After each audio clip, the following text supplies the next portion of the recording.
സാധാരണഗതിയിൽ ഈ കിച്ചണിൽ കട്ടിംഗ് ബോർഡ് വളരെ ശ്രദ്ധിക്കേണ്ട ഒരു കാര്യമാണ്. അത്തരം കേസുകൾ ശ്രദ്ധയില്ലാത്ത പല വീട്ടമ്മമാരും ഈ പ്രശ്നങ്ങളിലേക്ക് വരാറുണ്ട്. കുടലിനെ പറ്റിയിട്ടുള്ള നമ്മളൊരു ചർച്ച ചെയ്തപ്പോൾ നാവിൽ കാണുന്ന പൂപ്പല് അല്ലെങ്കിൽ കോട്ടിങ് അതെന്തുകൊണ്ടാണെന്ന് ചോദിച്ചില്ലേ, അതിൻ്റെ ഒരു മറുപടി ഞാൻ തരാം. സാധാരണഗതിയിൽ ഈ കിച്ചണിൽ കട്ടിംഗ് ബോർഡ് വളരെ ശ്രദ്ധിക്കേണ്ട ഒരു കാര്യമാണ്. അത്തരം കേസുകൾ ശ്രദ്ധയില്ലാത്ത പല വീട്ടമ്മമാരും ഈ പ്രശ്നങ്ങളിലേക്ക് വരാറുണ്ട്. ഭക്ഷണത്തിൽ തന്നെ ഒരുപാട് പൊട്ട ഫംഗസും കാര്യങ്ങളൊക്കെ കയറി വരുന്നത് കട്ടിംഗ് ബോർഡ് ത്രൂ വരുന്നുണ്ട്. പിന്നെ നമ്മൾ നോക്കേണ്ടത് ഷുഗർ കട്ട് ചെയ്യാൻ പരമാവധി ശ്രദ്ധിക്കുക. മാക്സിമം ഷുഗർ കട്ട് ചെയ്യേണ്ടത് ആരാണ്, എപ്പോഴാണ്, ഏതൊക്കെ അവസ്ഥയിലാണെന്നുള്ളത് പ്രത്യേകം ശ്രദ്ധിച്ച് നീങ്ങേണ്ടതാണ്. അതൊരു ഡോക്ടറുടെ സഹായം എടുക്കുന്നത് നന്നാണ്. പിന്നെ നമ്മൾ വെളുത്തുള്ളി, നമുക്ക് 2 അല്ലി അല്ലെങ്കിൽ 1 അല്ലി വെള്ളുള്ളിയൊക്കെ അരച്ച് രാവിലെ വെറും വയറ്റിൽ വെറുതെ കഴിക്കുന്ന ഒരു ശീലം ഉണ്ടെങ്കിൽ വളരെ എഫക്റ്റീവാണ്. ആപ്പിൾ സിഡാർ വളരെ എഫക്റ്റീവാണ്.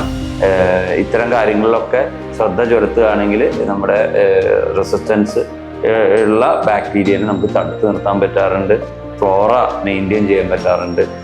ഒരു പരിധിവരെ ഈ ആയുർവേദ ചികിത്സകൾ ഉപയോഗിക്കുന്നത് അത് ഇങ്ങനെ പറഞ്ഞതുകൊണ്ട് കാര്യമില്ലെങ്കിലും പറയാം. ഇന്ദുകാന്തം കഷായം, ചിരുവില്ലാതി കഷായം, അതുപോലെ പൂതീകാരിഷ്ടം, ഇതൊക്കെ ഫെർമെൻറ്റഡ് ആണെങ്കിൽ കൂടിയിട്ടും അതിന് ഒരുപാട് എഫക്റ്റ് കൊടുക്കാൻ പറ്റുന്നുണ്ട്.